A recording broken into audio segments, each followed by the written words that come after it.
Salut les gars et bienvenue dans ce nouvel épisode de Des Roses Hélas. Aujourd'hui, je reçois Sorel Nyoma. Elle va partager avec nous son expérience, son expertise, son parcours, comment est-ce qu'elle a fait pour franchir les différentes étapes et on va apprendre d'elle. Donc sans plus tarder, on va passer directement au podcast. Bonjour Sorel. Bonjour Hans. Comment tu vas? Ça va super bien. Ça va bien. Bienvenue à Des Roses Hélas. Merci. Et merci d'avoir accepté l'invitation. C'est un plaisir pour moi naturellement. Voilà. Comme il est de coutume, on commence toujours par les présentations ici. C'est vrai que tu es quand même assez connu sur la toile, mais j'estime qu'il y a beaucoup de personnes qui vont te découvrir à travers ce podcast. Oui. Donc, est-ce que tu peux juste te présenter? Me présenter, c'est compliqué. Hein. Bon, pour faire simple, je suis Sorel Nyoma. J'exerce dans la communication digitale et la vente. Principalement, c'est sur cet axe qu'on me connaît. À la base, je suis ingénieur des travaux informatiques, option génie logiciel. Donc, j'ai fait la session anglophone en quelque sorte. Et en quelque sorte, j'ai fréquenté au Cameroun tout mon cursus, donc je suis pas sortie du Cameroun, en d'autres termes. Voilà. En outre aussi, on va dire, je suis conférencière, je suis auteur de 2 livres.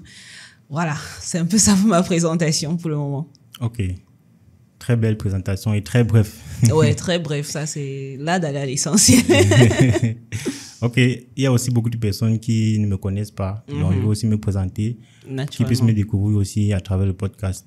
Donc je suis Siabdje Hans, entrepreneur depuis 5 ans déjà. Donc j'entreprends principalement dans le secteur de l'e-commerce. Donc c'est ça qui constitue la majeure partie de mon activité. Et à côté de ça, j'ai aussi d'autres activités telles que le tracking. J'ai une entreprise qui fait dans le tracking et la géolocalisation des véhicules.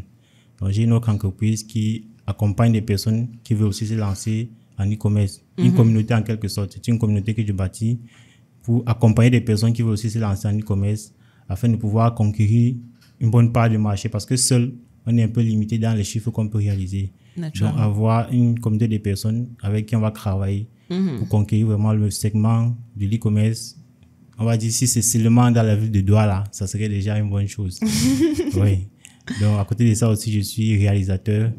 Donc, à tes heures perdues, on va dire. Oui. Bon, on va pas dire mes heures perdues parce que depuis que j'ai recommencé à réaliser des vidéos, notamment pour la Startup Academy, je suis vraiment saturé du côté sur le plan de la création de contenu audiovisuel. Donc, constamment, j'ai des travaux avec la Startup Academy. Donc, aujourd'hui, je ne peux pas dire que je le fais dans mes temps perdus parce que ça m'occupe quand même beaucoup. J'imagine. Oui. Donc, à côté, je fais aussi des films. Donc, on a d'ailleurs produit le tout premier film d'horreur camerounais et c'était un succès. Oh. Donc, de façon globale, c'est moi. Ok. Donc, on va entamer directement avec la première question. Dans ton parcours, on voit très bien que tu es quitté d'une étudiante à, on va dire quoi, stagiaire à la Startup Academy. Je pense que on va dire, tu es membre, tu as commencé à t'exercer sur la page. Ensuite, tu es quitté de gestionnaire de la page, ou encore community management, à vendeuse. Et on a vu, tu as fait des prouesses. Et tu es quitté de vendeuse à consultant. Et aujourd'hui, tu es en train de progresser en fait. Et on voit, et tout cela se fait dans un court laps de temps. Ok, cool, ça dépend des gens. Oui, c'est pour ça que je fais, je mets entre guillemets.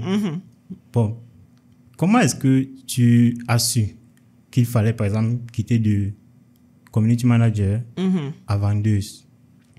Parce que c'est un peu ça l'objectif du podcast. Parce qu'il y a tellement de personnes qui sont dans les secteurs d'activité, mais qui n'évoluent pas. Il y a des personnes que je connais, ils sont community manager depuis 3 ans. Ils gagnent presque les mêmes montants. C'est-à-dire, il y a 3 ans, ils gagnaient 100 000 francs. Aujourd'hui, peut-être il y a les 100 ou 150 000, voire 200 000. Ou moins même. Voilà, ça arrive. Donc, du coup, à quel moment est-ce que toi, tu as su qu'il fallait faire le cap? Ok, bon, ce que je vais déjà répondre comme question, c'est que ça découle de mes aspirations. C'est vrai, tout à l'heure, on a mentionné la Startup Academy, je suis quittée de membre à ambassadrice, ensuite je suis montée, etc. Mais il faut d'abord revenir sur le fond. Quand je suis sortie de l'école, j'ai fait l'IA et Cameroun, donc je suis sortie ingénieur des travaux informatiques. J'étais la 2e promotion de la session anglophone dans cette école. Et majoritairement, quand on regarde ma classe, on était moins de 25. La majorité ont voyagé. Et du coup, tu te retrouves au pays, tu te demandes, est-ce que je dois voyager ou pas? Tu postules pour la Chine, tu as la Chine, sauf qu'en même temps, tu décroches un job dans ton pays qui te donne 125 000 en stage. Donc, tu es en stage, tu as 125 000 par mois. Ce que tu te dis juste, c'est qu'après les 3 mois de stage, naturellement, je serai à un minimum 200 000, 300 000 par mois.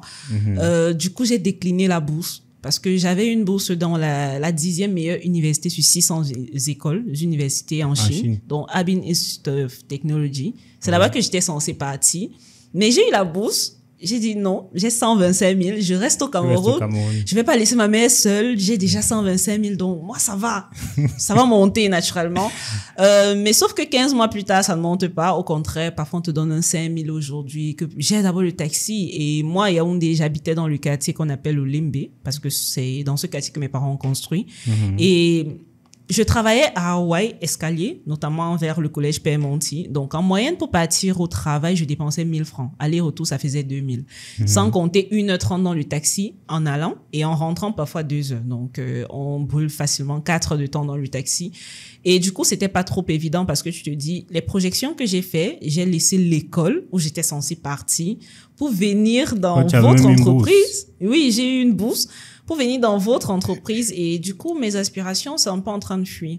Donc, le déclic que j'avais eu, c'était, je pense bien en 2021, si je ne me trompe pas, 2020-2021, je rentre la période de Noël. J'arrive à la maison, tout le monde est content et tout, et moi, j'ai que 5 000 dans les poches que mon patron m'avait donné pour rentrer avec pour fêter Noël. Et j'étais très déçue parce que je sortais chaque matin, je rentrais tard le soir. La routine de lundi à samedi, parce que je ne pouvais même pas acheter un poulet à ma mère. Étant orpheline, avoir une maman quand tu es enfant unique, tu rentres, tu sors chaque matin quand même, tu rentres, tu ne peux pas lui donner au moins un poulet pour Noël. C'est frustrant quand même. Donc ça découle de cette frustration-là. Donc j'étais très, très frustrée. Très.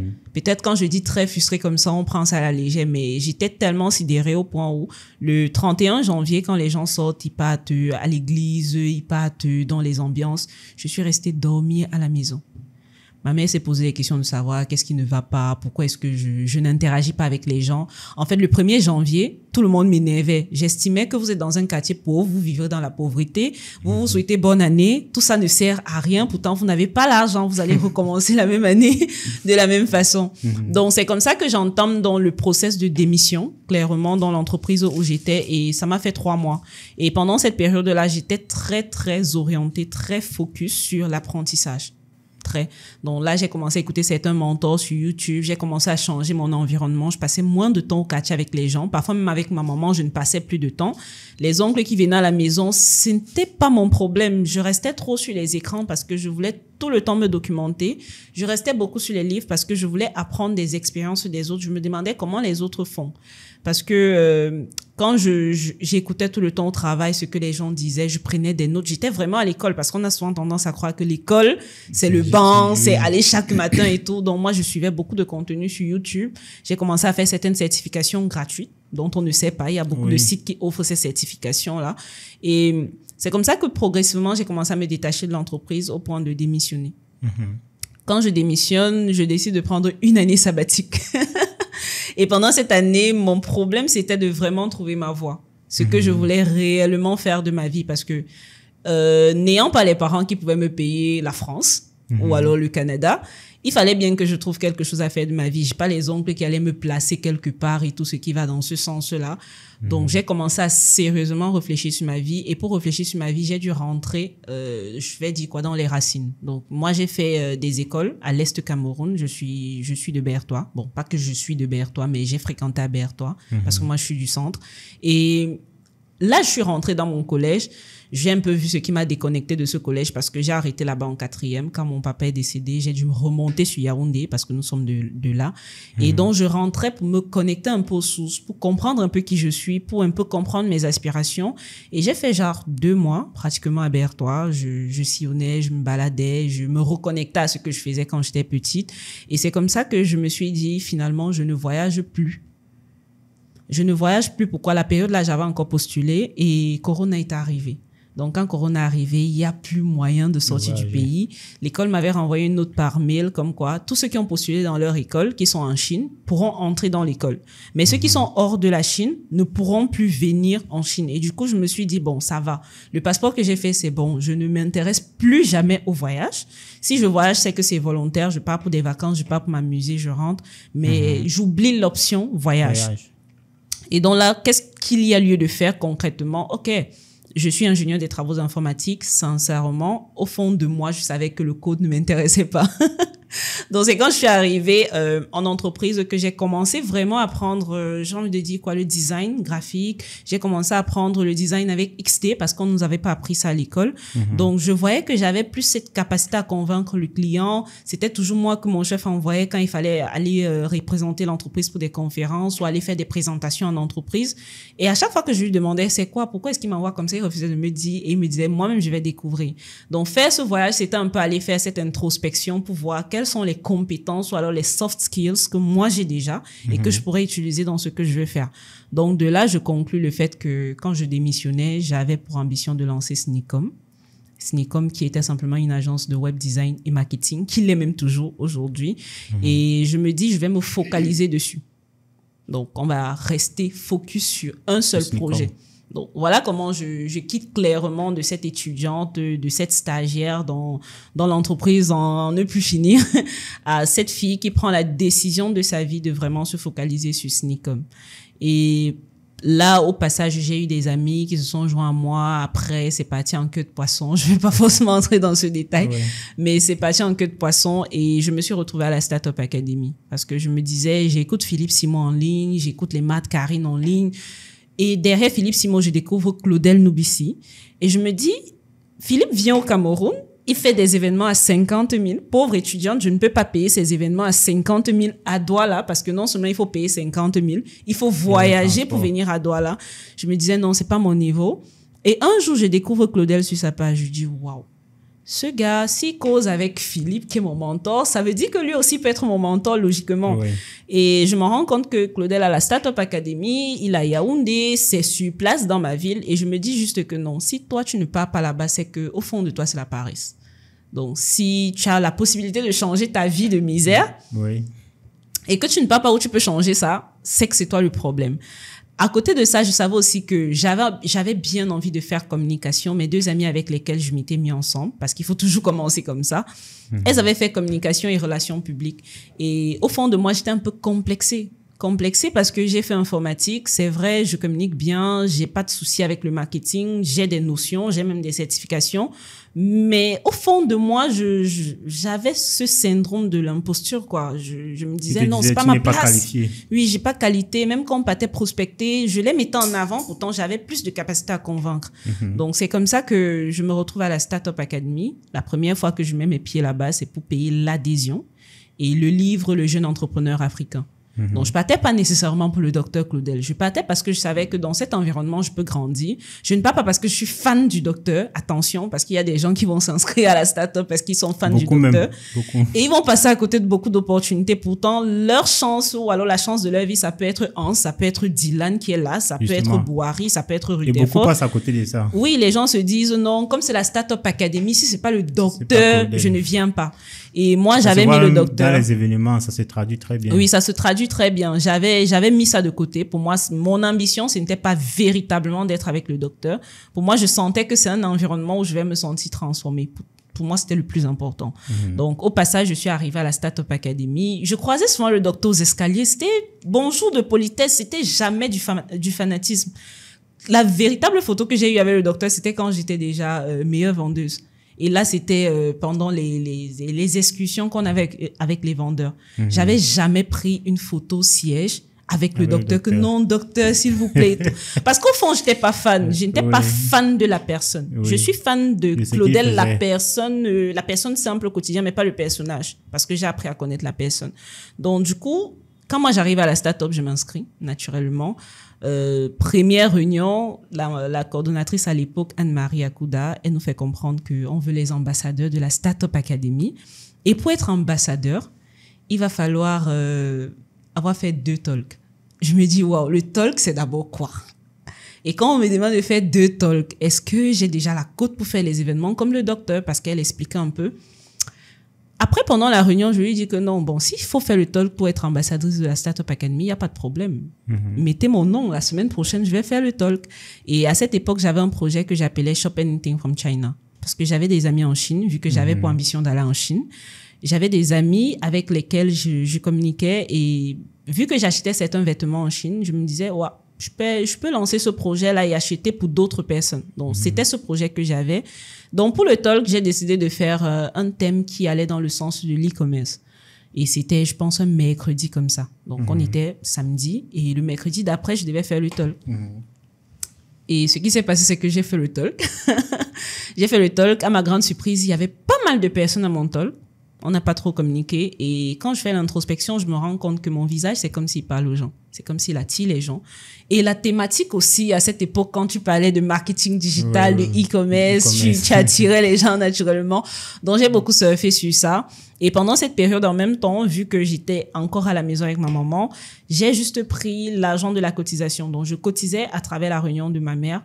Et quand on m'avait donné l'argent de la cotisation, je suis partie m'inscrire à Polytechnique aux ateliers pratiques pour apprendre le community management. C'est pourquoi je dis toujours, genre, franchement, dépensez de l'argent pour vous former. Ça vaut la peine. Et quand moi je pars, par exemple, avec ce type d'objectif, je ne pars pas pour être la dernière de la classe. Je suis partie là-bas pour apprendre, déjà parce qu'il y avait certains modules, oui. Je comprenais ce que c'était. J'avais toujours ce syndrome de l'imposteur et tout. Donc, il fallait que j'aille et que j'ai un diplôme qui devait me faire comprendre que j'ai qualité à parler aux gens. Donc, c'était un peu ce que je pensais à l'époque. Et je suis arrivée là-bas avec pour objectif d'être la meilleure et pour objectif de rembourser déjà mes 120 000 que j'avais donnés pour cette formation. Donc, première semaine, je me rends compte qu'il devait avoir des PowerPoint, des présentations. Ce que je fais juste, c'est qu'en classe, je commence à surfer. J'ai dit aux gens que à la fin, on va soutenir. Tu vois, si c'est que tu n'es pas à l'aise avec la soutenance, je peux t'accompagner et tout. Et comme il y avait des gens qui paniquaient, ils m'ont donné leur argent. J'étais déjà devenue coach. Je connais Winston dans ce que tu dis. Parce que Winston, dans ses formations, généralement, il dit toujours, avant que tu ne sortes de cette formation, tu dois déjà avoir rentabilisé naturellement les frais de formation. Donc, ce n'est pas pertinent que tu payes une formation. Et tu ne rentabilises pas. Il y a des gens qui ont des problèmes, qui ont des besoins, et tu ne vends pas. Donc, c'est pas normal. Donc, ça, c'est un point très important. Lorsqu'on est dans un environnement, on doit toujours réfléchir comment est-ce que je fais pour rentabiliser. Oui. Comment est-ce que je fais pour, même si c'est pas financier, tu peux rentabiliser autrement, peut-être un contact, peut-être un rendez-vous, des connaissances et le réseau que tu élargis. Il y a plusieurs façons de rentabiliser, c'est pas toujours l'argent. Justement, donc quand moi je me retrouve dans un environnement pareil, je me dis comment rentabiliser. Il y a les gens qui n'ont pas ma tranche d'âge, ils ne comprennent pas l'informatique et tout. Et c'est comme ça que je commence à donner des formations en Word, carrément, et en PowerPoint, et je rentabilise rapidement mon investissement. Deuxième option, c'est être la meilleure de la formation. Donc, je suis sortie la meilleure de cette session-là. Et aux ateliers pratiques, j'ai un peu la cote de Sorel Nyuma qui était parmi les top, quoi, les personnes meilleures de ces promotions-là. Donc, après ça, moi, je viens à la Startup Academy. Étant ambassadrice maintenant, vu que ça avait été validé, il fallait souvent qu'on fasse des randonnées, les trucs de sport qu'on faisait au quotidien. Donc, ça me donnait un peu de visibilité. Mais je ne me limitais pas là. Je me donnais pour objectif de faire quand même un talk, de multiplier en fait les événements, parce que j'ai compris que si le docteur est populaire comme il est populaire aujourd'hui, c'est parce qu'il fait des événements dans la même salle où on était. Événements qui sont filmés, parce que c'est la signature de la Startup Academy, toujours filmé, et événements qu'on va prendre, on va découper et mettre en ligne. Parce que quand moi je faisais la formation en CM, je me disais, si tu gères la page de la Startup Academy au Cameroun, franchement, tu es la crème des CM. Parce que quand j'analysais cette page, c'était 10 publications en moyenne par jour. Et un CM gérer 10 publications par jour, c'est dur. Même si ce sont juste des contenus que les membres ont donnés, il faut corriger les fautes d'orthographe, il faut corriger la synthèse, il faut parfois reformuler totalement. Et là, il faut que tu sois vraiment assis, soit en français, soit en anglais, parce que moi, je suis bilingue. Et c'était un peu ça. Je me disais, si tu gères la Startup Academy après être sorti des ateliers pratiques, c'est magnifique. Donc, quand j'arrive, je me démarque comme ça. Et finalement, j'ai la proposition de gérer la page. Je me dis, OK. Je vais gérer la page. Au départ, j'avais peur parce que je me disais, c'est un gros challenge. Mais après, je me suis rappelé qu'en entrant au Zappé, je me suis dit, si tu gères la page là, c'est un palmarès. Donc, j'ai pris cette page, je l'ai gérée pendant pratiquement 7 mois avant de commencer à apprendre aux autres comment ça fonctionne et déléguer plus tard à Jordan. Et ça a été les 7 mois les plus difficiles de ma vie. Donc, j'ai envie de dire, quand on est CM réellement, qu'on est pleinement occupé, qu'on est, surtout à l'époque, surtout il y a de cela 1 an, et qu'on est réellement à plein temps dans cette activité, on n'a pas du temps. J'avais plus le temps d'aller à la messe, j'avais plus le temps d'avoir un copain, j'avais plus le temps de faire quoi que ce soit. J'étais tout le temps devant la machine, même le dimanche. Donc, parfois même, on t'adresse la parole à la maison, tu es scotché sur la machine parce qu'il y a un contenu qui doit monter. Et je me rappelle encore à l'époque, quand le docteur avait fait une formation sur la levée de fonds. La note que j'avais reçue de l'administration, c'est que, hormis des 10 publications que je faisais naturellement par jour sur la page, je devais en ajouter 6. Et 6 uniquement axés sur levée de fonds, argent. Et c'est toi qui devais produire les contenus? C'était moi qui devais produire les contenus parce que j'avais pas d'équipe. Donc, je me rappelle, à cette époque-là, il y avait Daryl qui est aujourd'hui le directeur général de Njoka. Il était CM du docteur, CM principal sur la page du docteur et moi sur la page de la Startup Academy. Quand il arrive au siège, je lui dis que Daryl, tes gars me demandent de faire l'impensable. Comment on peut me demander de faire 6 publications par jour sur un seul événement? Et l'événement est dans 3 semaines. Il pense que je fais comment? J'étais sur le point de craquer. Daryl part voir la coordonnatrice, plus tard il revient, il me dit que ça vient d'en haut, c'est le docteur qui a demandé. Je serre les dents, mais je continue. Et cette période-là, j'avais seulement les papiers partout, je notais des thèmes. Je sais qu'il y a certaines publications qui ne montaient pas trop parce que tu n'étais pas à full, quoi. Parce que 6 publications, c'est quand même énorme par jour. Donc, en 2 jours, tu as 12. En 3 jours, on laisse compter. Et c'était pas évident pour moi. Donc, quand j'ai fait ça, avec cette communication et sur la page du docteur, on a rempli la salle. C'était au Mancel Hôtel. Finalement, ce jour, j'étais fatiguée, je suis pas partie.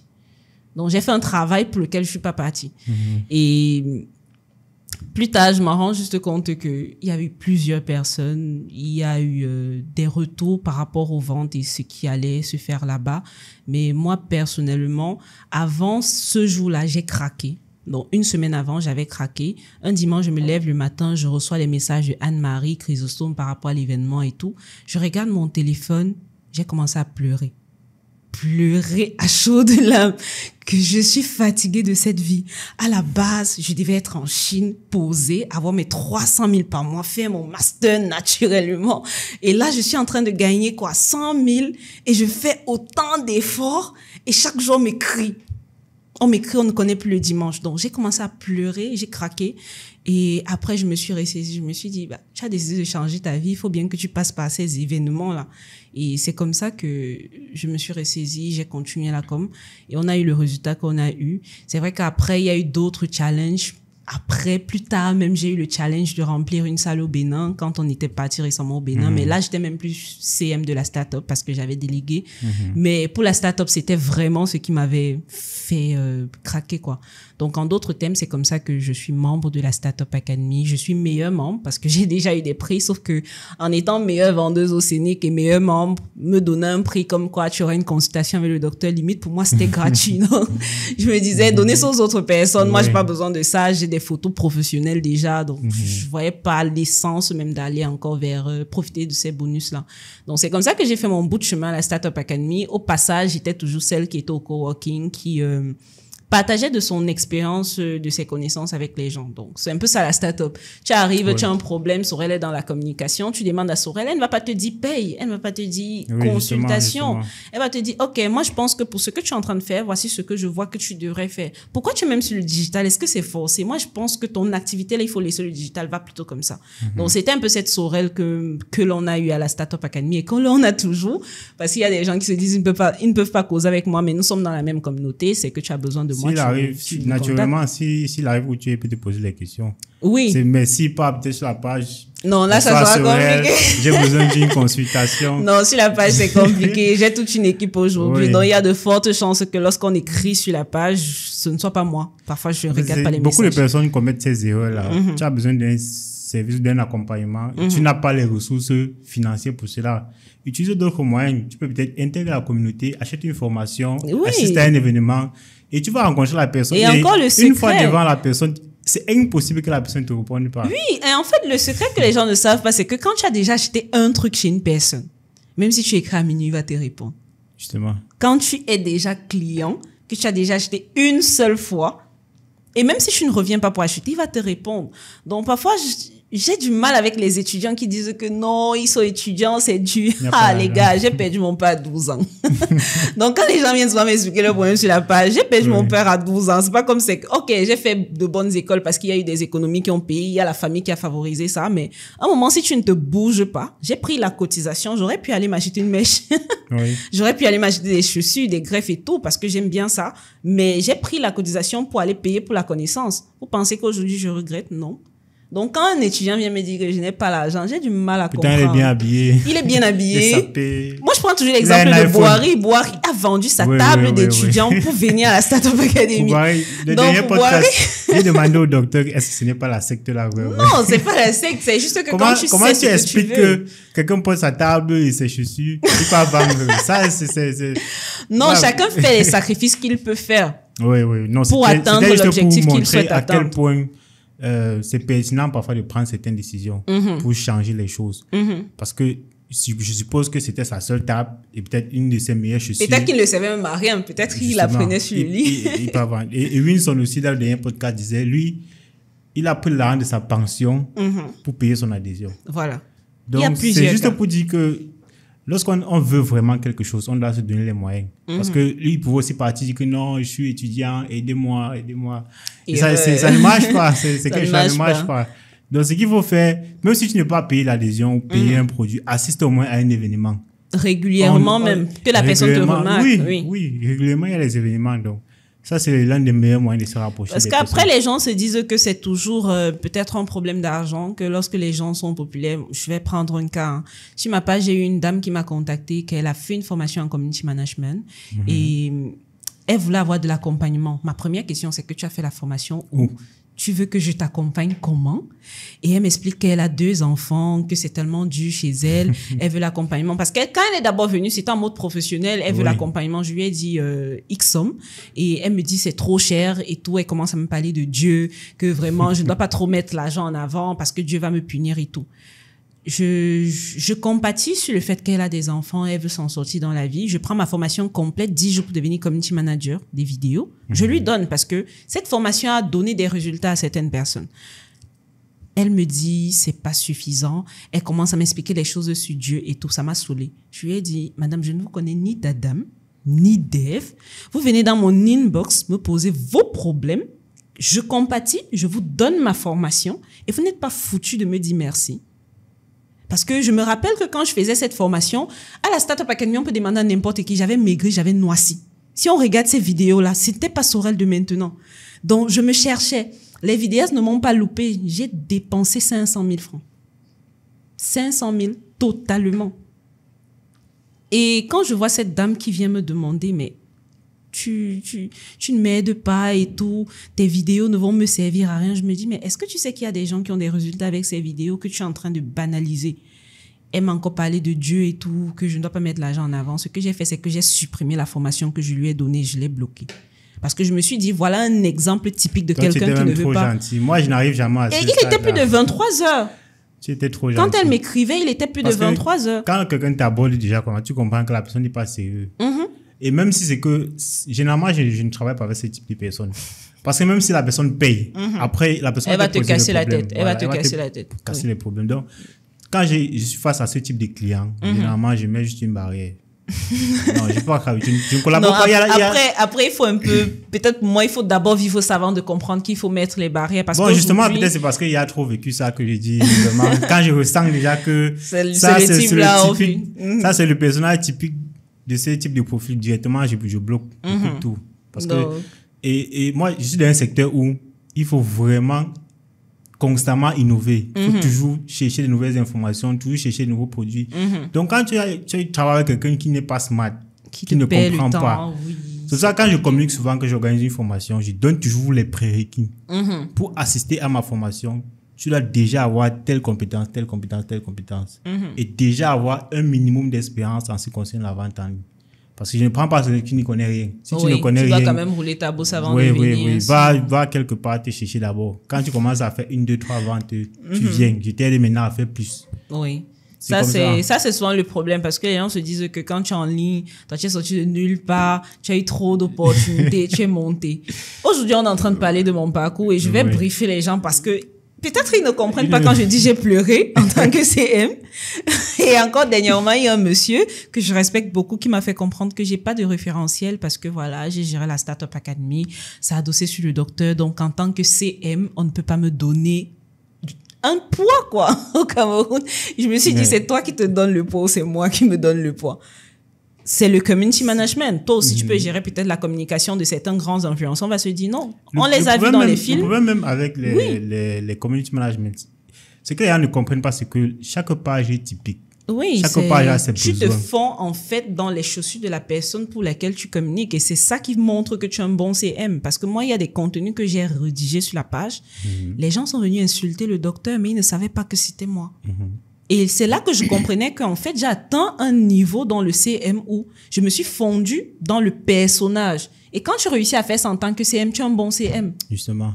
Parce qu'il y a des CM, quand tu seras CM, par exemple, pour des grosses boîtes, des marques, je vais prendre n'importe quoi, les brasseries et autres, c'est déjà une grande entreprise qui a déjà un nom, qui a déjà de la distribution dans tous les quartiers. Tu n'as pas trop besoin de trop d'efforts ou d'innover pour que les gens viennent à une formation. C'est une communication générique, quoi. Oui, c'est une communication générique, peut-être innovante parce qu'il y aura une façon de dire certaines choses qu'on dit au quartier, qui est souvent très appréciée. Moi, j'apprécie beaucoup la communication d'Anissé Nemani sur Top Cameroun, c'est excellent. Oui, j'apprécie plusieurs types de communication, mais c'est différent de quand tu fais la communication d'une personne. On va se dire que le docteur Claudel Nobissi a le temps de rédiger tous les jours. Non. Il y a beaucoup de petites mains qui rédigent derrière et on pense que c'est lui. Il y a plusieurs textes où il a bouffé des tontines. Il y a plusieurs textes où on l'a félicité en ligne, mais c'était pas lui. Donc lui aussi, il a découvert ça en ligne que, il y a un petit texte qui est passé là. Mais sauf qu'en commentaire, c'est merci docteur, sauf que ce sont ces CM. Comment est-ce qu'on va savoir ça? Donc quand quelqu'un vient me dire que voilà, tu n'as pas le niveau des CM parce que tu n'as jamais géré les brasseries ou quoi que ce soit, tout le monde n'a pas les occasions de gérer les brasseries. Tout le monde n'a pas l'opportunité de gérer les brasseries. Donc si moi, je vois que tu me classes comme ça. Évaluer même les compétences d'un CM par rapport à ces grandes entreprises. Ce n'est pas l'idéal. Générer des prospects, c'est un travail de CM. Et nous qui faisons les formations en présentiel, on sait ce que ça veut dire. Si tu communiques et qu'il y a des gens qui viennent à ton événement, tu es un bon CM. Justement, et c'est là où on doit évaluer les CM. C'est pas juste en disant que tu as géré quelle page. C'est très générique. Parce que si par exemple, moi, je prends la page Docteur Claudel Nobissi aujourd'hui et que je fais peut-être un événement, je fais quelques publications, naturellement, je vais remplir la salle. Or que si je prends, moi par exemple, ma propre page, j'ai très peu d'abonnés, j'ai moins de 500 abonnés, ça n'a pas la même portée. Donc du coup, si c'est quand on dit que bon, tu as géré quelle page, si on dit, toi tu as géré Claudel Nobissi, toi tu as géré CAPG. Non, moi je dis toujours que c'est même parce que on a bien géré les pages de la Startup Academy que nos communautés montent facilement. Justement. J'ai fait un événement dernièrement, j'ai drainé pratiquement 300 personnes. Il n'y avait pas la communication du docteur. Il n'y avait pas la communication de la communauté qu'on connaît. Mais j'ai généré ça pourquoi? Simplement parce que, en tant que CM, j'ai déjà cette compétence-là. Je sais comment ça fonctionne. Je connais le process par lequel il faut passer pour atteindre ces résultats. C'est là où on doit évaluer, justement. Oui. C'est là où je voulais en venir. Et tout le monde veut faire les événements, sauf que c'est un flop souvent. Parce qu'on ne comprend pas qu'il y a des façons de communiquer pour que les gens viennent. Donc, c'est souvent le problème peut-être avec ceux qui communiquent en ligne, qui veulent donner le poids à certains CM et pas à d'autres CM.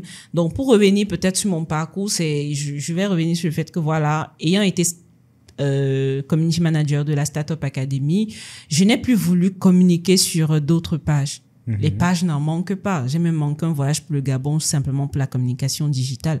Mais c'est que, est-ce que tu auras la capacité de gérer 2 pages une fois que tu gères la page de la Startup Academy? La réponse, c'est directement non. Tu n'auras pas le temps. Donc, tu vas te consacrer. Et comment est-ce qu'à chaque fois, je sais quand est-ce qu'il faut passer un autre palier? C'est parce que j'ai des aspirations personnelles. Quand on vient à la Startup Academy, c'est pas pour être CM. Attention. On vient parce qu'à la base, on a déjà un projet.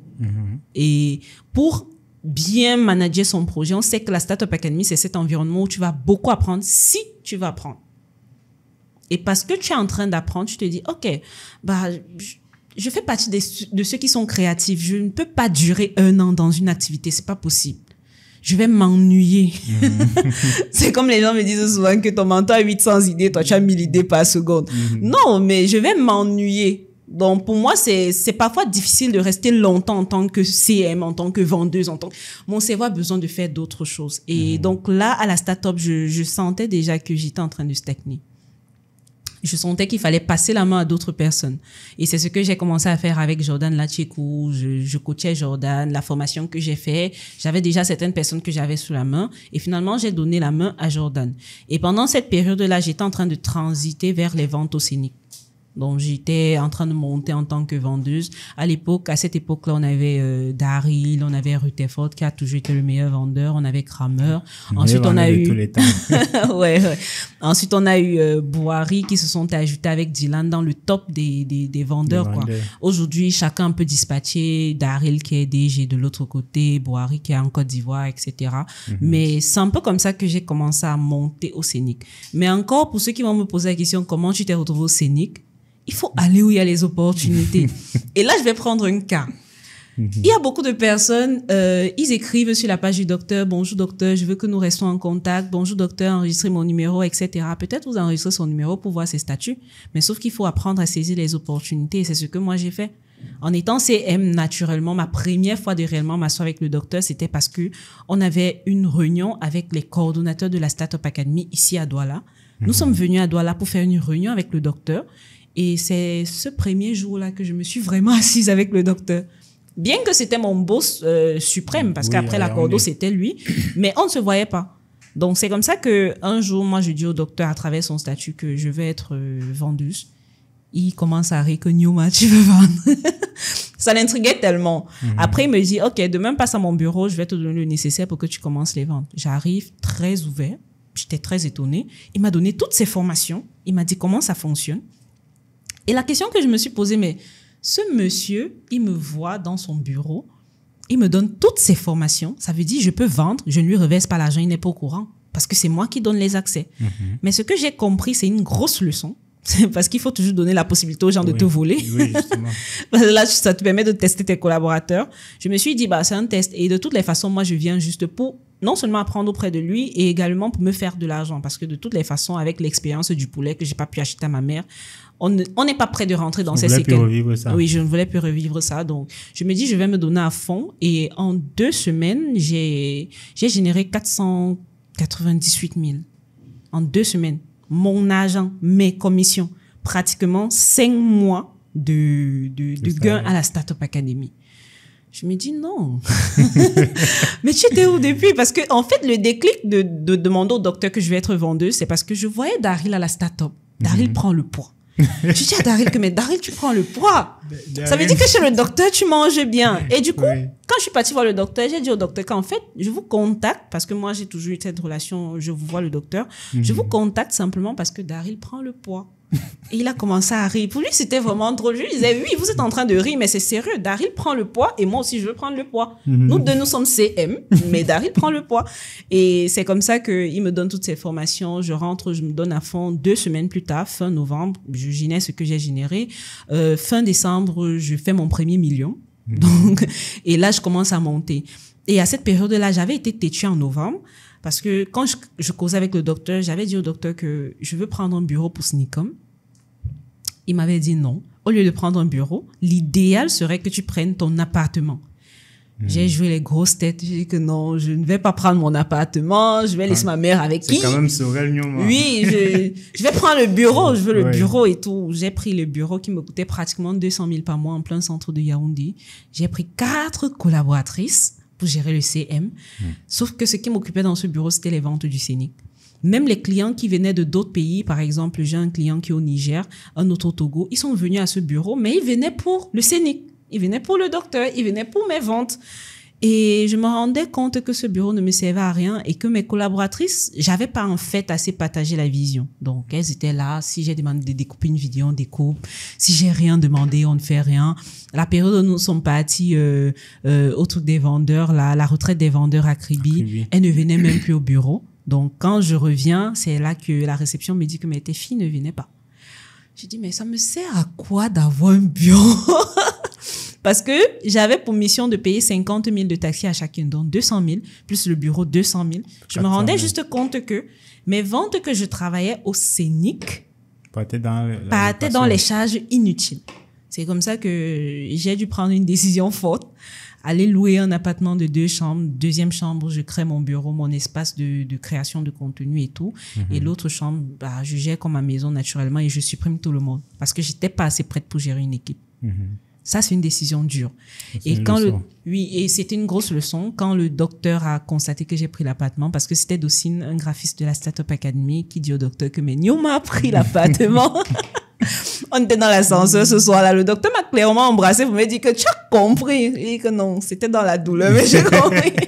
Donc, c'est comme ça que je suis partie. J'ai pris mon appartement simplement et j'ai continué à progresser. Appartement dans lequel j'avais l'argent, mais je ne voulais pas dépenser. Je me rappelle, c'était moi qui avais fait le coffret VIP du docteur, l'assassin, là. Parce que les commentaires en ligne, c'était genre, mais ce monsieur ne se repose pas, la réflexion et tout le temps, tu as des projets que tu sors. Mais ce que j'ai compris comme secret à la Startup Academy, c'est que c'est pas le docteur qui réfléchit sur tout.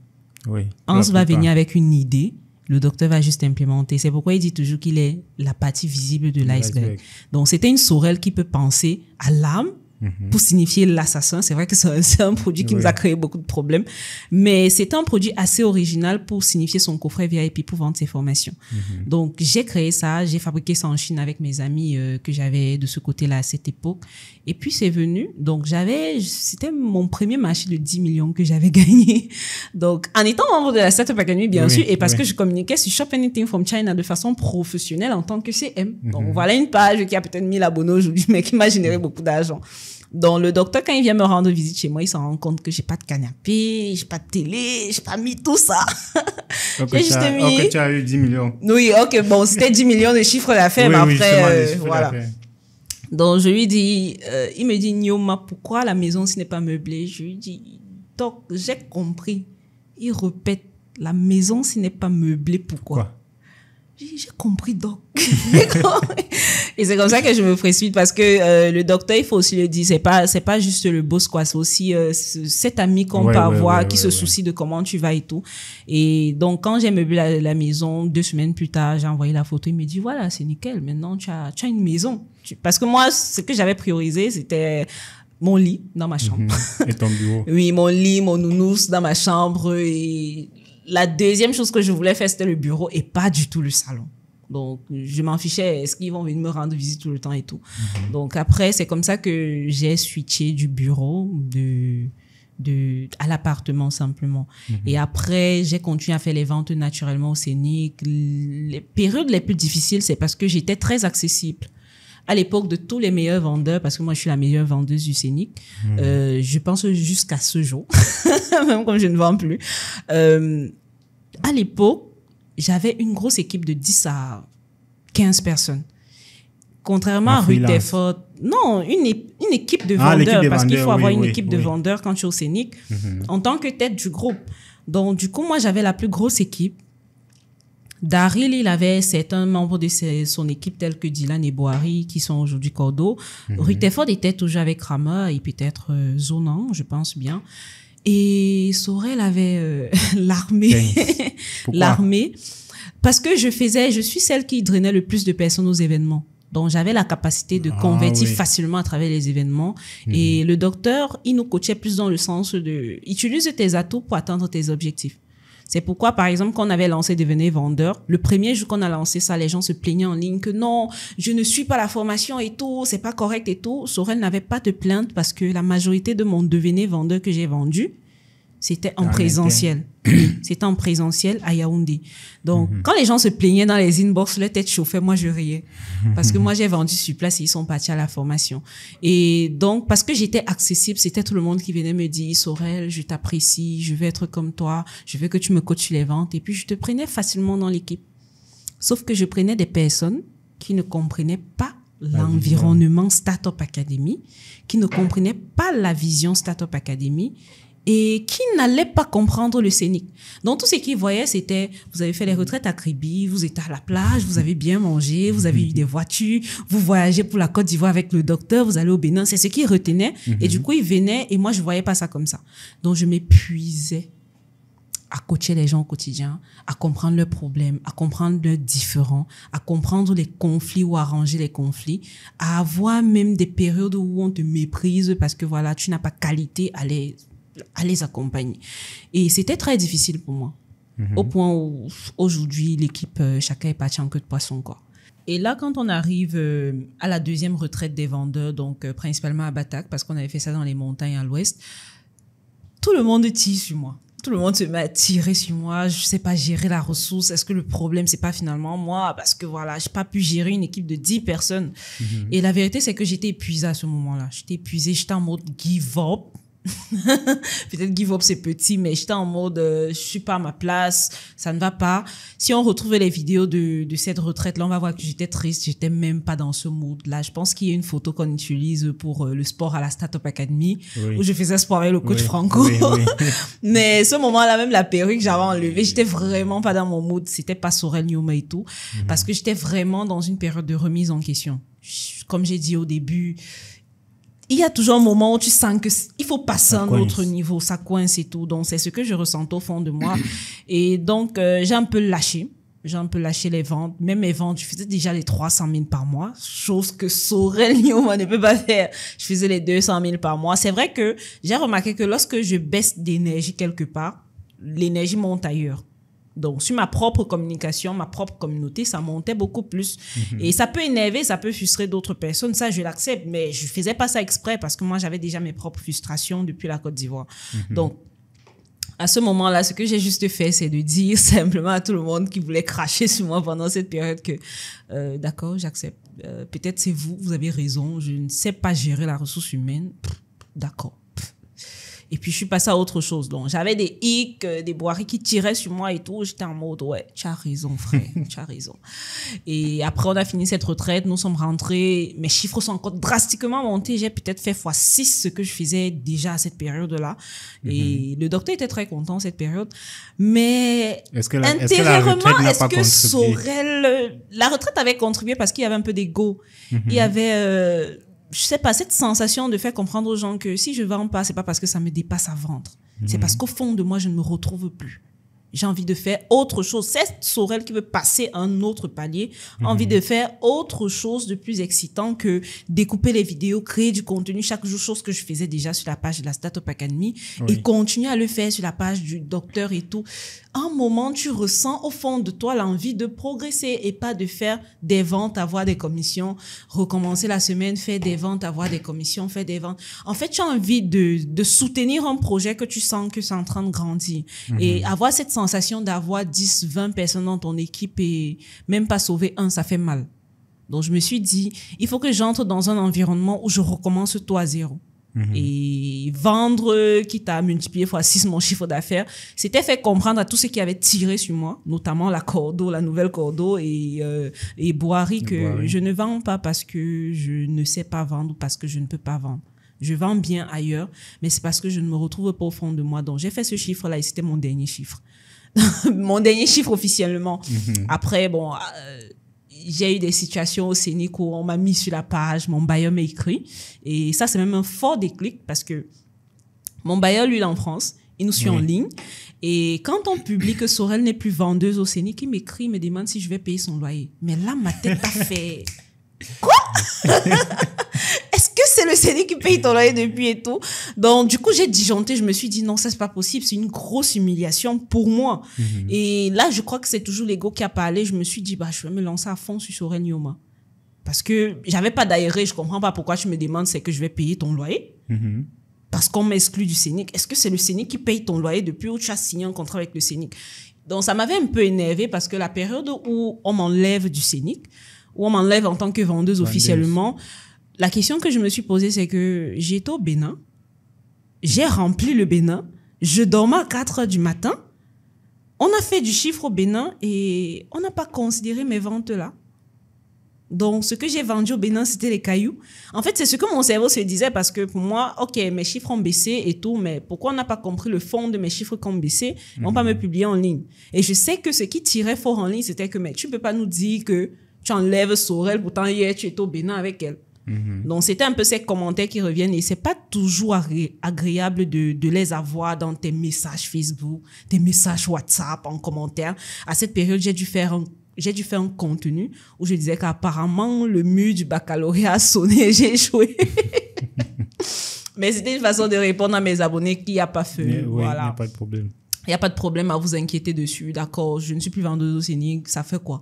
Je n'ai même jamais payé l'adhésion pour être vendeuse au Scénic. J'ai demandé à être vendeuse, on me l'a accordé. J'ai fait ce que je pouvais faire.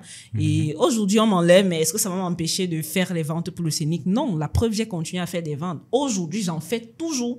Hier encore, j'ai vendu pour le Scénic parce qu'on a une formation en oratoire. Donc, c'est pour dire, peut-être officiellement, il y a une Sorel qui ne vend plus, mais moi, je fais très bien mon SAV.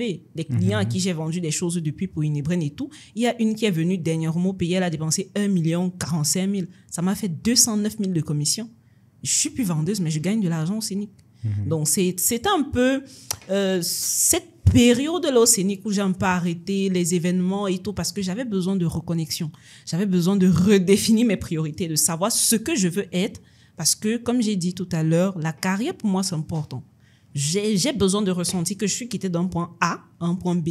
Si quelqu'un comprend bien le process de Sorel, il va comprendre que elle a fini l'école, elle a commencé à travailler, mais sauf que ça coinçait, il faut qu'elle monte, parce qu'après, nous tous, chacun de nous a ses aspirations. Bien sûr. Chacun de nous. Il y a des motivations personnelles qui t'amènent quelque part. Et quand tu vois que tu n'es plus dans le sens de tes motivations personnelles ou professionnelles, tu vas un peu te déconnecter parce que je ne pense pas que tout le monde rêve d'être vendeur du Scénic toute sa vie. Non. Tu finis d'être vendeur, tu veux monter à quelque chose, tu vas avoir des investissements, tu veux pouvoir subvenir aux besoins de ta famille, tu veux pouvoir vivre ta best life. Et ta best life, il faut la définir. Donc, après ça, au Scénic, on a une Njoka où j'ai été directrice commerciale de Njoka, naturellement. Le lancement de Njoka, nous l'avons très bien fait, sans l'appui du docteur, avec le directeur général de Njoka.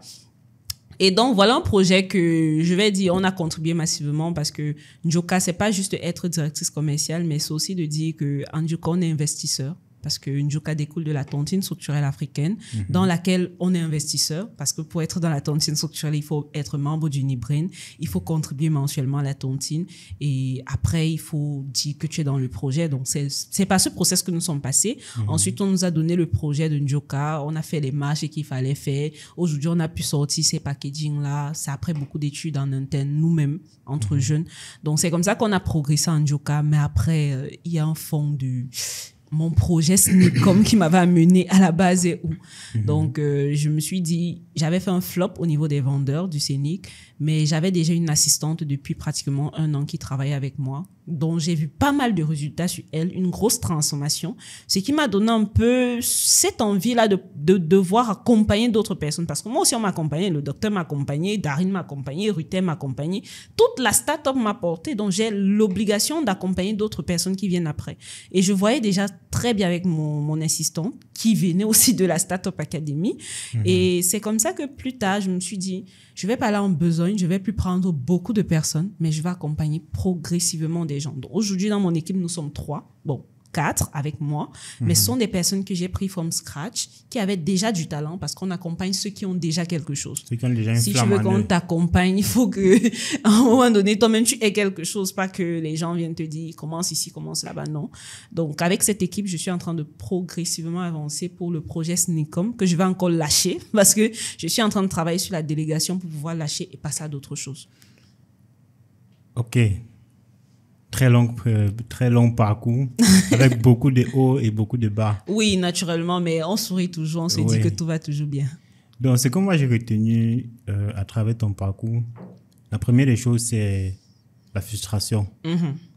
Et c'est l'une des choses qui drive la majorité des entrepreneurs. La majorité des personnes qui changent des choses dans leur vie découlent très souvent d'une frustration. Oui, naturellement. Parce que lorsque tu vis et que tu n'es pas frustré, il y a beaucoup de choses que tu ne vas pas voir. La vie est belle, tu vis ton quotidien et puis ça va. C'est pour ça qu'il y a des personnes qui sont, entre guillemets, pauvres, mais qui sont à l'aise dans leur pauvreté. Tranquille. Parce qu'ils ne sont pas frustrés. Ils vivent bien. Donc, la première chose que moi je retiens, c'est la frustration. Et par la suite, le désir de changer les choses. Oui, naturellement. Le désir, parce que s'il n'y avait pas ce désir-là, tu ne vais pas, par exemple, quitter ton stage pour rejoindre l'entreprise. La pauvreté est difficile. C'est dur. C'est dur d'être pauvre. Oui, mais avec le temps, avec le temps et avec un peu d'expérience, moi j'ai compris qu'il y a des personnes qui sont à l'aise dans la pauvreté. Oui, bon, ça, franchement, je peux pas causer avec ces personnes. Non, j'ai un gros problème avec la pauvreté. Quand quelqu'un ne gagne pas de l'argent, j'arrive pas à comprendre comment tu ne gagnes pas de l'argent dans un continent où il y a trop de choses à faire. Parce que moi, je dis toujours, il y a un problème avec les jeunes sur le continent. On recherche de l'emploi, pourtant il y a du travail. On court vers l'emploi, c'est-à-dire, recrute-moi, je veux travailler pour toi, tu me payes quelque chose. Oui. Pourtant, il y a le travail. Cherche dans le travail véritablement, parce que nous sommes en train de faire un podcast aujourd'hui, mais dans la salle, nous sommes 5. Ça veut dire, à un moment donné, on a besoin des cadres, on a besoin des monteurs, on a besoin de quelqu'un qui va se rassurer qu'il y a de l'eau, qu'il y a de njoka, on a besoin de plein de gens qui peuvent travailler et pas nécessairement qui cherchent de l'emploi. C'est quelque chose que j'ai constaté aussi récemment, parce que lorsque j'étais, par exemple, étudiant, ce que moi je voulais, c'était travailler pour des gens, je voulais travailler. Et après mon parcours scolaire, j'ai recherché du travail. Et pourtant, j'avais des compétences, j'avais un savoir-faire, j'ai recherché de l'emploi. Et je n'ai pas trouvé. Maintenant, je me suis lancé à mon propre compte. Et aujourd'hui, maintenant, j'essaie de réfléchir, je me dis, bon, aujourd'hui, je suis en train de rechercher des personnes avec qui je vais travailler. Et je ne trouve pas. C'est dur. Or que, étant étudiant, je cherchais le travail. Je ne trouvais pas.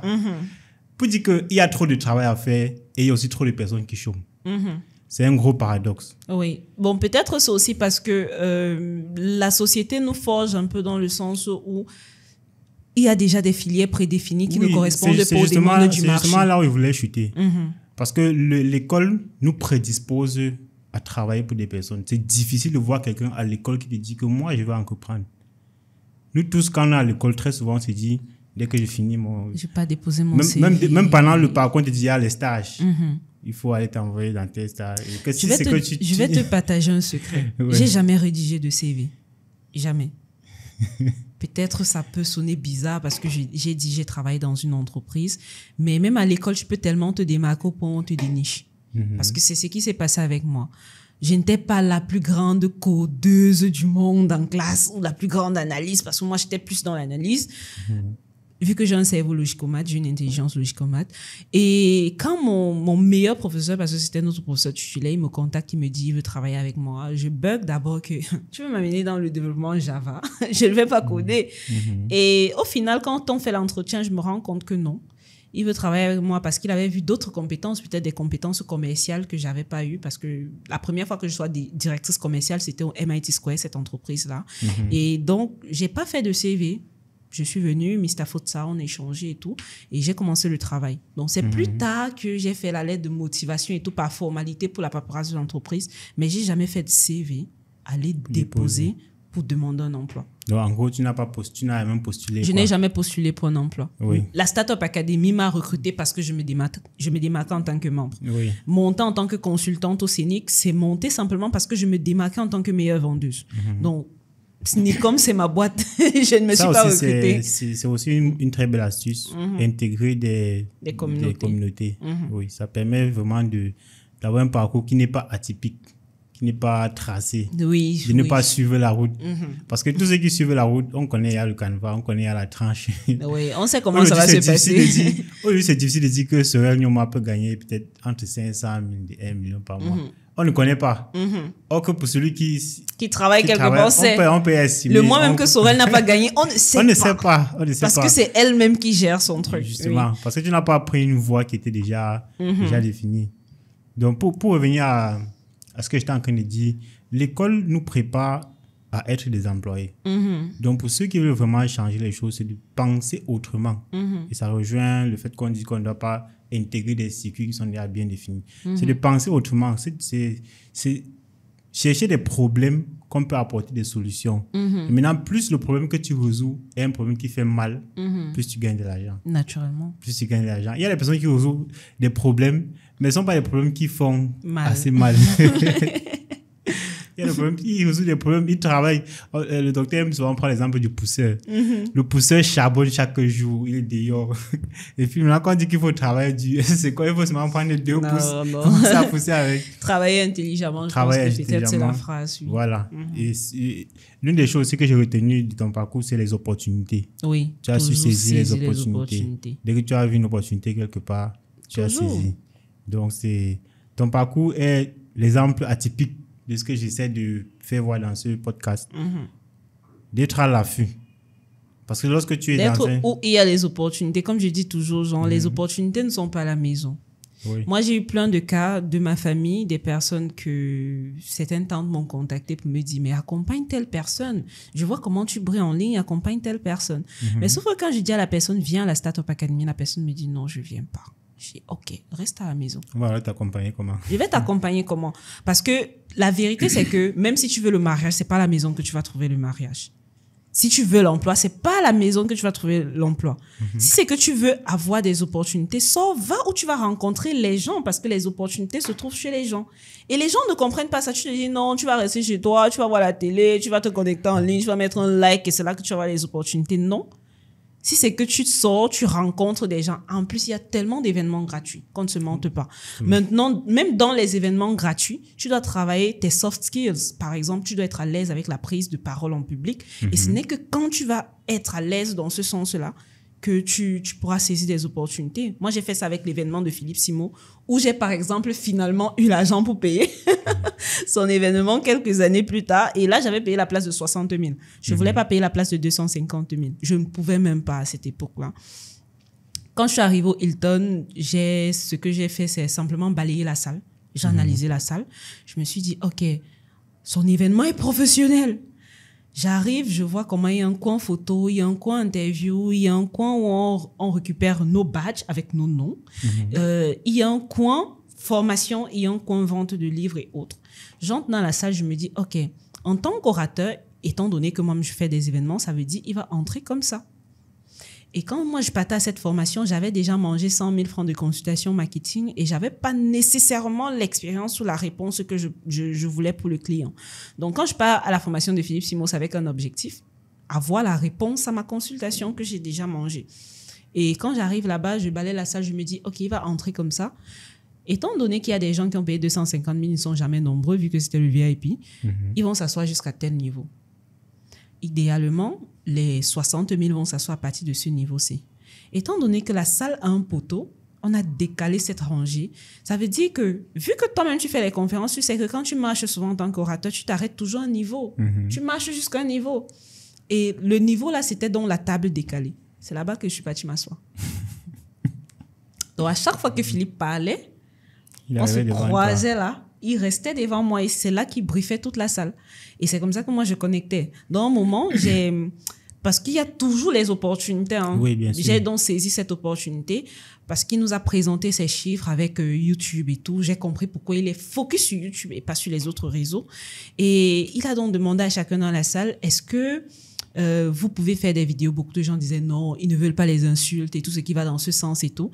Et comme c'était un samedi, moi, j'avais vécu une expérience le lundi où on avait pris l'une de mes vidéos sur la page de la chaîne YouTube de la Startup Academy. On l'a mixée, on a fait le montage, on a mis sur Facebook pour m'insulter. Et ça fait mal. Donc, quand la dame, elle a dit non, moi, je veux pas les insultes, c'est tellement pénible, on t'insulte au point d'insulter ta personne. Ça m'a touchée et j'ai pris le micro, j'ai partagé mon expérience. Je lui ai dit comment j'ai surmonté cela et je me suis présentée en tant que Sorel Yuma Community Manager. À la fin, les gens applaudissent. Mais là, j'avais marqué mon autorité dans la salle.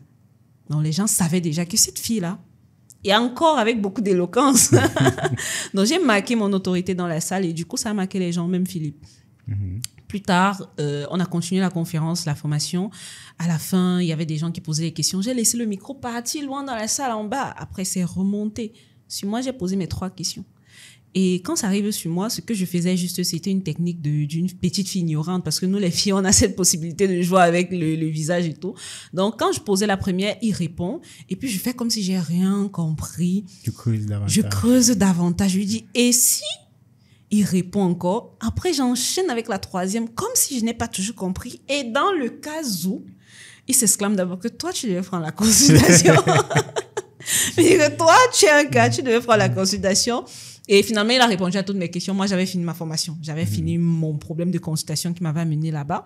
Et à la fin, on a échangé, on a beaucoup sympathisé. Il m'a demandé si c'est que je peux travailler avec lui, sachant qu'il savait que je travaillais avec le docteur. Je lui ai dit, ouais, pas de souci et tout. Le socialement correct, quoi. Parce qu'après, je sais que tous, ils recherchent des talents avec lesquels travailler. Donc après, tu deviens comme un pion. Est-ce qu'à la fin, c'est ce que moi je veux? Pas nécessairement. Donc on a longuement échangé. Après, il a jugé bon de me donner ses 2 numéros, professionnels et privés. Chose qu'il n'a pas donné à tout le monde autour. Mais il m'a donné son numéro privé parce que le numéro professionnel, on sait comment ça tourne souvent. Ouais. Donc aujourd'hui, j'ai vu le Back to Africa qu'il a organisé. Ce que j'ai fait, c'est que j'ai contacté Philippe, comment ça se passe et tout. Il m'a répondu, bonjour Sorel, voilà. Et c'est là que les gars ont constaté que hey, tu as le numéro de Philippe. Donc, c'est comme ça que moi, j'ai juste saisi cette opportunité. Et dans la même salle, j'ai eu 2 personnes qui sont par la suite venues payer mes services. 2, dans cette même salle. C'est comme ça qu'on saisit les opportunités. Oui, naturellement. Oui. C'est comme ça que moi, j'ai pu saisir cette opportunité. OK. Maintenant, sur le plan personnel, vois, tu charbonnes beaucoup, tu travailles beaucoup. Quel est l'impact que ça a sur toi, sur le plan personnel? Et comment est-ce que tu gères cela? Bon, pour répondre à cette question, l'impact que ça a sur moi sur le plan personnel, ou du moins que ça avait vraiment sur le plan personnel, c'est que je suis d'une famille chrétienne catholique et étant avec ma maman chez elle, je partais à la messe. Chose que j'ai arrêtée quand j'ai commencé à faire la Startup Academy, le CM qui m'emportait, les ventes au scénic, les voyages, on n'en plus finir parce que ça, on n'a pas dit qu'on nous a donné les voitures. Tout le temps, on était à Tchandoa, là. On faisait le tour du Cameroun, en fait. On gaspillait le carburant, on brûlait l'argent qu'on gagnait. Ça, c'était un peu la folie de la jeunesse. Et du coup, j'avais moins de temps pour la famille. Donc, quand ma mère m'écrivait une réunion familiale, je dis, oh, j'ai compris, mais j'ai une urgence à Douala, pourtant, je suis même parfois à la maison. Donc, je passais le temps à mentir que, voilà, parce que j'estimais que il va aller là-bas, je vais encore voir les tantes pauvres, là, je vais voir les oncles pauvres, là, ils vont me fatiguer le cerveau en me posant les questions que mon te voit en ligne et tout. Donc, je ne jugeais pas bon d'y aller parce que je ressentais que j'avais besoin forcément de transformation. Et au final, ça a beaucoup joué sur moi parce que je me sentais très déconnectée de ma maman, très déconnectée de la famille qui m'a portée. Et à un moment, on a besoin de cette reconnexion-là parce que on dit souvent, pour savoir qui tu veux être, il faut savoir d'où tu viens. Et d'où tu viens, c'est ta famille. Et quand j'ai recommencé la connexion avec ma famille, c'est ça qui a joué sur tout.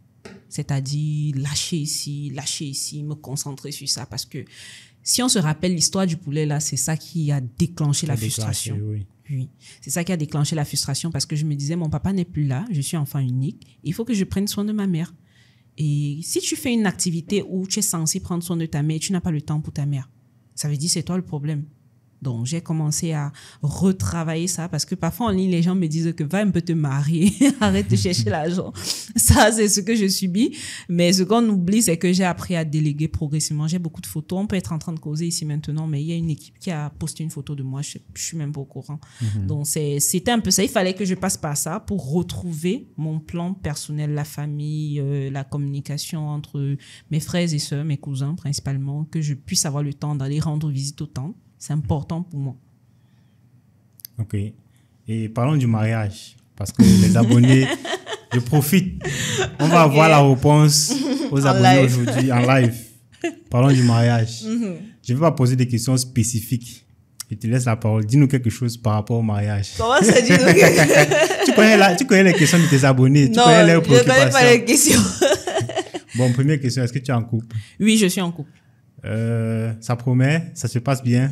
Oui, ça se passe très bien. Ok, ça veut dire qu'on peut s'attendre d'ici à... D'ici quelques temps à être marié, oui. D'accord. Oui, je pense que c'est assez clair. Ça mérite des applaudissements. Je pense que c'est assez clair. Bon, aussi dit que... Merci beaucoup. Ouais. Aussi dit que je ne suis pas en couple ou je ne suis pas mariée, ou ce serait menti quand même. Ce serait menti. Ouais. Parce qu'on ne peut pas avoir l'énergie qu'on a si c'est qu'on n'a pas un environnement très bien contrôlé. un cercle fermé, si on n'a pas un environnement stable. Et ça joue énormément les personnes avec lesquelles tu communiques, notamment ton copain au quotidien. Si ton copain n'a même pas l'énergie de soutenir l'énergie que tu as, ça va devenir un problème. Donc, c'est parfois difficile de trouver la personne, mais quand tu trouves la bonne personne, c'est comme moi actuellement. Ça se voit dans toutes tes initiatives qu'il y a vraiment quelqu'un qui t'accompagne au quotidien dans ce que tu fais. Oui, il m'accompagne beaucoup. Il m'accompagne. Je rends vraiment grâce au ciel parce que c'est une bonne personne. On peut connaître le prénom? Non. Ah, ok. Donc, c'est un gars... C'est un gars à part. Donc, on va le voir le jour qu'on pourra le voir. Mais sinon, j'aime ma vie privée. Parce que je peux faire comme ça, on peut le chercher. Mais si c'est que tu fais en sorte que Sorel brille comme ça, tu peux faire en sorte que moi aussi je brille. Mais il faut garder. Donc, je garde ça pour moi. Lorsque tu trouves quelqu'un qui te comprend, qui t'accompagne dans ce que tu fais, c'est normal de le garder jalousement. Oui, naturellement. C'est un peu comme le docteur dans l'une de ses vidéos que j'avais découpées où il expliquait que quand toi, tu vois qu'une fille est belle, elle est intelligente, comme tous les dragueurs sur ma page, là, je m'adresse à vous. Quand tu trouves qu'une fille est belle, elle est intelligente, tu penses qu'elle n'est pas occupée. Parce que moi, je dis toujours, quand tu vois un gars qui est ton goût, là, dehors, sache qu'il y a une femme derrière ça. C'est un peu comme toi, tu es froid aujourd'hui. Franchement, si je commence à m'intéresser à toi, la première question que je devrais me poser ou alors l'affirmation que je devrais avoir, c'est que ce gars est en couple. Parce que les garçons ont toujours un petit désordre là, mais une fois qu'ils sont en couple, il y a comme une sorte de structuration dans leur vie. Donc du coup, quand tu vois un gars qui te plaît, un gars qui est ton crush, sache qu'il est en couple. Et s'il te dit qu'il n'est pas en couple, c'est qu'il te ment. Il est en couple. Donc, les femmes ont cette touche qu'elles apportent souvent dans la vie des hommes. Et c'est vice-versa, mais sauf que chez l'homme, ça se ressent plus. Une femme peut bien se mettre, mais pas nécessairement parce qu'elle est en couple. Mais dans mon cas, je suis en couple. Donc, c'était un peu ça. Je pense que j'ai répondu à la question des abonnés. Non, c'est clair. Tu as répondu clair. de façon très claire. Oui, donc c'est magnifique.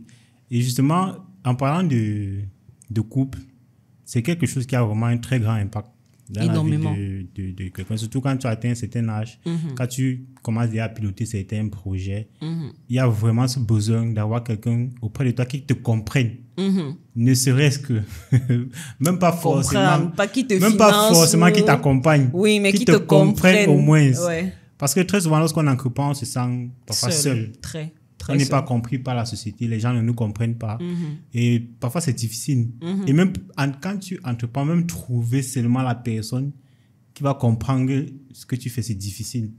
Donc, en tant qu'entrepreneur, je connais comment c'est difficile d'avoir quelqu'un qui va comprendre ce que tu fais ou ce que tu veux faire. Voilà.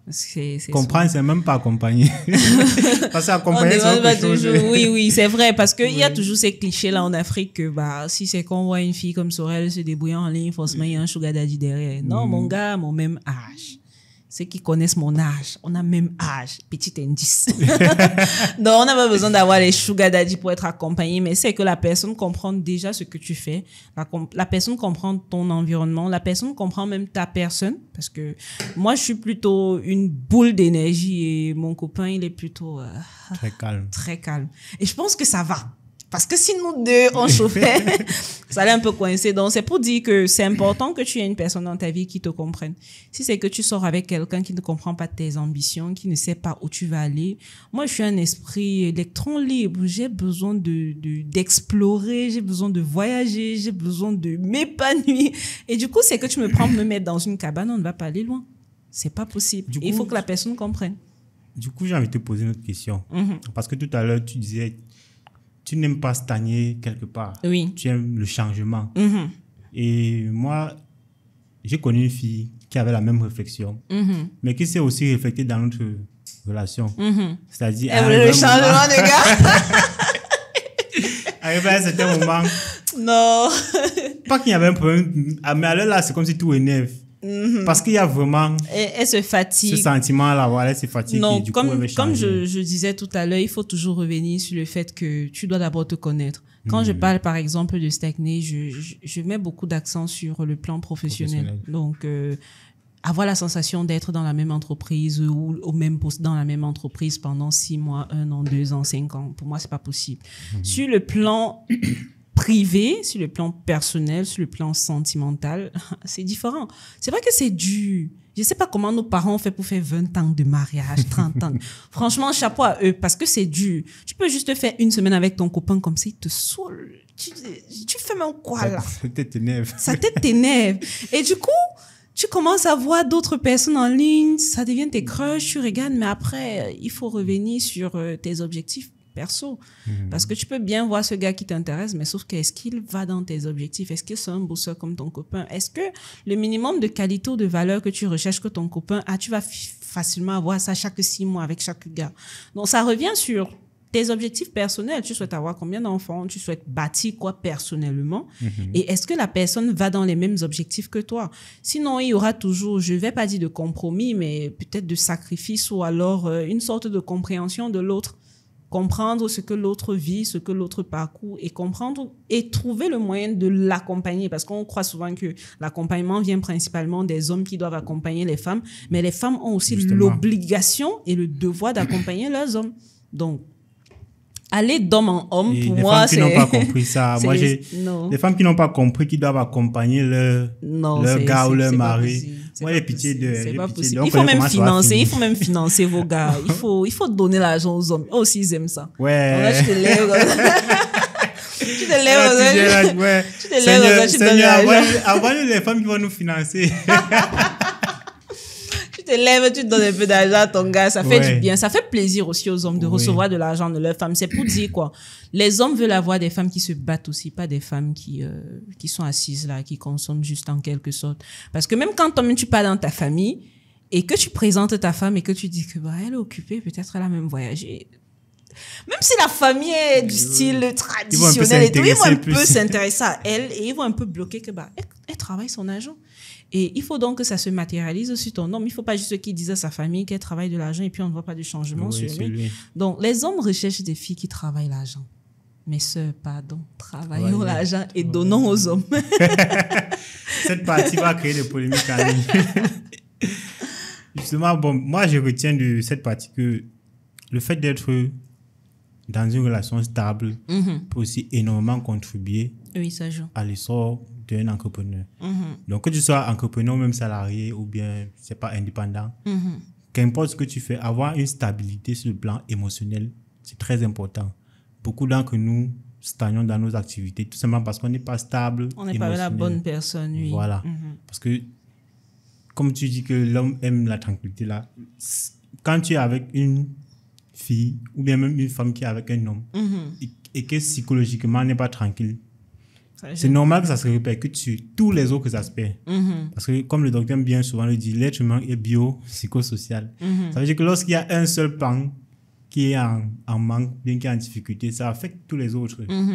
Donc, il faut vraiment travailler sur ces différents aspects-là pour gravir les échelons. On ne doit pas se concentrer uniquement sur le plan professionnel, tout en oubliant le plan personnel aussi. Donc, tout ça, ça compte. Tant qu'on n'a pas une bonne harmonie de tous ces éléments-là, ça coince quelque part. On stack. Donc, on va continuer avec le plan de la famille. Parce que la famille aussi contribue énormément dans ce qu'on fait. Comment est-ce que ça s'est passé avec ta famille? Déjà, quand tu étais encore à la maison, comment ça s'est passé? Maintenant, une fois que tu n'es plus à la maison, comment est-ce que ça se passe? Est-ce que la famille a bien accueilli? Est-ce qu'ils t'ont accompagné? Bon, je vais dire que j'ai un peu du mal avec l'accompagnement de la famille parce que ce qui en sort souvent, c'est que mon oncle riche ne m'a pas accompagné et tout. Moi, je viens pas d'une famille pauvre. Dans ma famille, quand je balaie, chacun s'en sort. En fait, il y a personne dans ma famille qui va venir mendier chez une personne. Donc, moi, j'estime que ça, c'est déjà bien pour eux. Pour nous, la famille. Nous, la famille. Mais j'estime aussi que c'est vrai, mon oncle le plus riche, j'estime qu'il n'est pas assez riche et que moi, je devrais le dépasser. C'est ma perception que j'ai souvent eue.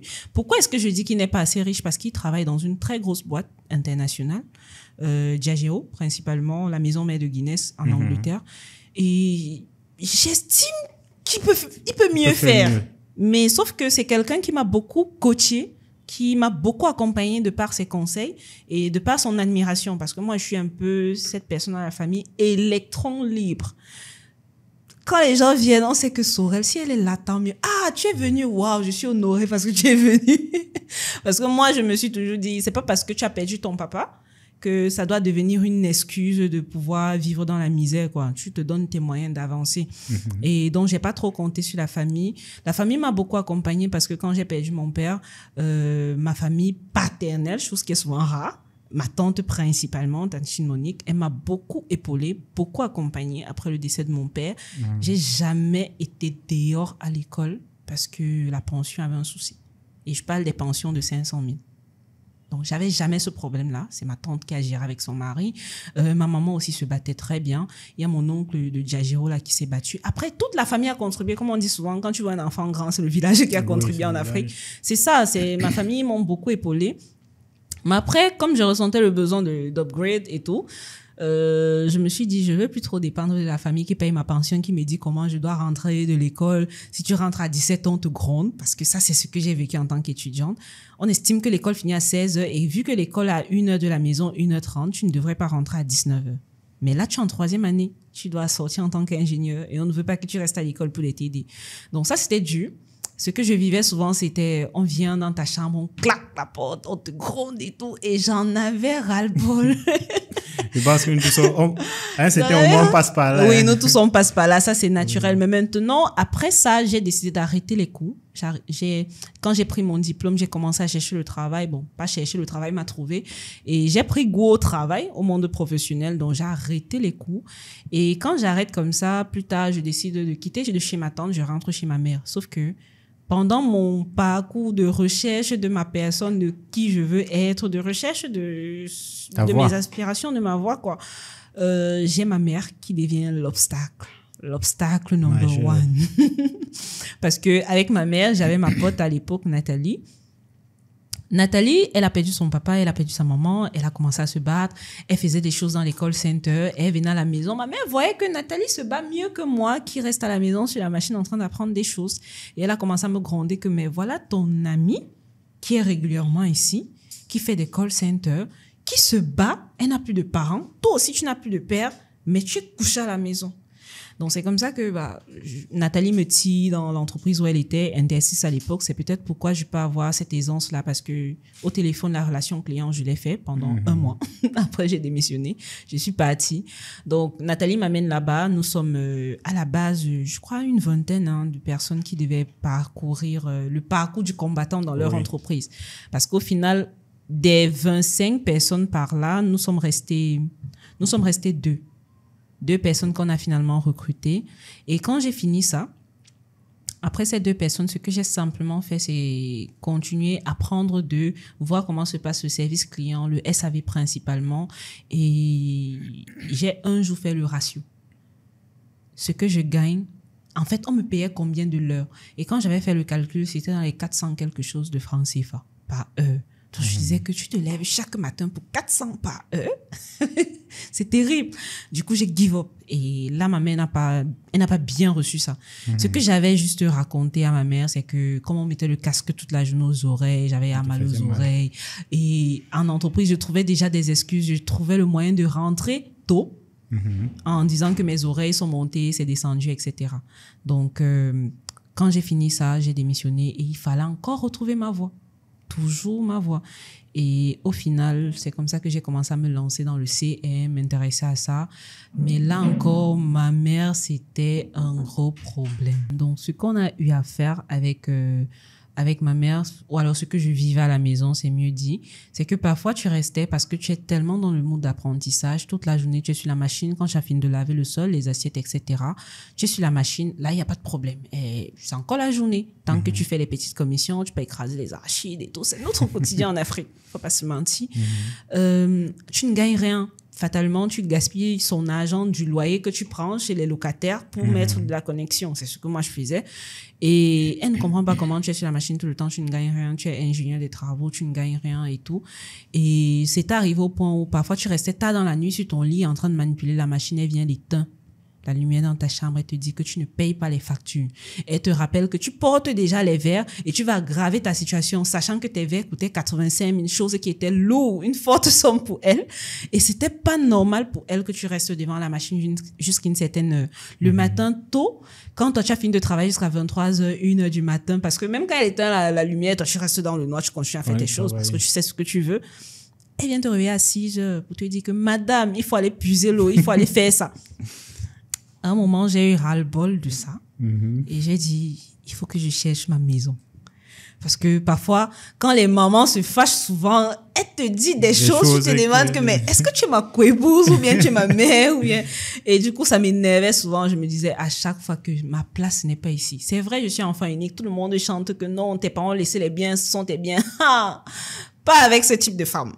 Et quoi qu'on va mieux s'aimer à distance. Et du coup, j'ai commencé à nourrir en moi l'envie de pouvoir quitter l'environnement. Pas seulement la maison, mais aussi le quartier. Parce que parfois, tu peux être là, tu es concentré, quelqu'un vient, Sorel, j'ai tel truc, je ne te dis même pas le gars là. Et tout. Ça te saoule même. Mais tu es là, le socialement correct te fait dire, ah ouais. Mais ça ne te plaît pas, ça ne t'intéresse pas. Et du coup, tu te dis, le problème, c'est pas que la maison, mais aussi même le quartier. Oui, parce que j'étais arrivé à un niveau où les bruits de moto m'énervaient au quartier. Quand quelqu'un passe avec les petits bruits d'écrasement des arachides à côté, ça m'énervait. Je me disais, je ne mérite pas ce type de quartier. Pas pour dire que le quartier de ma maman n'est pas bien. C'est un quartier correct à Yaoundé. C'est pas le sous-quartier, mais à côté, il y a des mamans qui écrasent, par exemple, les arachides. Il y a des enfants qui peuvent rentrer de l'école. Ça fait beaucoup de baradage. C'est typique de presque tous les quartiers. Oui, presque tous nos quartiers où nos parents sont comme ça. Donc, du coup, je me suis dit, non, je vais changer cet environnement-là. Du coup, l'environnement, ça joue beaucoup. Je pense qu'aujourd'hui, ma relation, elle est nettement mieux avec ma mère. Tout à l'heure, tu me disais, j'intriguais ma mère et tout. Je crois qu'on s'aime mieux à distance. Oui, quand elle me voit de temps en temps. Et tout, parce que quand j'ai déménagé, la première fois quand elle arrive chez moi, je suis en train de ranger la maison, je sèche les habits ici. Elle me dit, non, tu sèches les habits ici. Il dit, s'il te plaît, c'est ma maison. Et le premier jour, quand je repasse chez elle, elle commence déjà à me gronder à l'entrée de la porte. Je dis que je suis encore revenue dans votre maison. De grâce, c'est pas le chez toi ici, c'est le chez moi. Je fais comme je veux. Et parfois, quand elle vient à la maison, comme elle ressent qu'elle va dormir jusqu'à 8h, 9h, ça l'énerve. Elle dit que ta maison, s'il n'y a rien à faire, on s'ennuie. Non, maman, elles sont comme ça. Elle veut toujours faire le bois. Elle veut toujours faire quelque chose. Elle veut décortiquer. Elle veut décortiquer. Du coup, elle s'ennuie. Elle se dit, non, ton environnement, si c'est pas top pour moi, mieux je rentre chez moi. Donc, c'est un peu ça pour la famille. D'accord. C'est une très belle histoire. Et je profite pour dire d'ailleurs que très souvent, les personnes pensent que les parents ont ce comportement-là parce qu'ils ne nous aiment pas. Mais ils ne comprennent pas juste que le parent a des informations qui sont limitées en quelque sorte. Oui, oui. Le parent connaît ce qu'il connaît. Il ne connaît pas le marketing digital. Il ne connaît pas son expérience, de par ses connaissances, sa famille, ses amis. Donc du coup, lorsqu'il te dit par exemple que éteins la machine et couche-toi, tu dors, c'est pas qu'il ne veut pas ton bien. Il veut ton bien en le faisant, sauf qu'il ne connaît pas tes aspirations. Il ne connaît pas ce que tu es en train de faire dans la machine. Il ne connaît pas que l'environnement a changé. Aujourd'hui, c'est possible de gagner de l'argent avec son téléphone. Avec son téléphone. Oui. Donc, les parents ne comprennent pas ça. Et très souvent, parce que nous sommes des enfants, ils ne veulent pas souvent nous écouter. Donc, ce qu'on doit faire, c'est juste de s'adapter. On doit s'adapter. Non, moi, je pense que, hormis de s'adapter, il faut trouver le moyen de les éduquer. Parce que les parents sont ouverts à l'éducation. Oui. Hein. Rappelle-toi quand, par exemple, ta maman achète un nouveau téléphone, elle est très ouverte à ce que tu lui dises que c'est comme ça, c'est comme ça, c'est comme ça. Non. Moi, ce que les parents comprennent, c'est les résultats.